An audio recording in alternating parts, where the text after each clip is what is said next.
Hey everyone, welcome back to another tutorial. In this Proton Mail guide for 2026, I'll show you how to fix Proton Mail spam filter problems.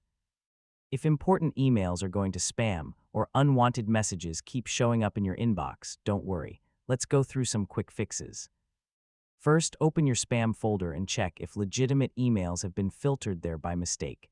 If you find an important message, mark it as not spam.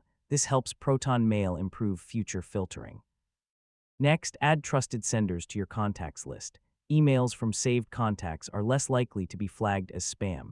If spam emails are reaching your inbox, select those messages and mark them as spam. This trains the filtering system and helps keep your inbox cleaner over time. You should also review any custom filters or rules you've created. An incorrect filter may automatically move emails to the wrong folder. Finally, if none of these solutions work, contact Proton Mail support and provide examples of emails that are being filtered incorrectly. And that's how to fix Proton Mail spam filter problems. By reviewing your spam folder, managing contacts, and checking your filter settings, you can improve email delivery and keep your inbox organized. Thanks for watching, and I'll see you in the next tutorial.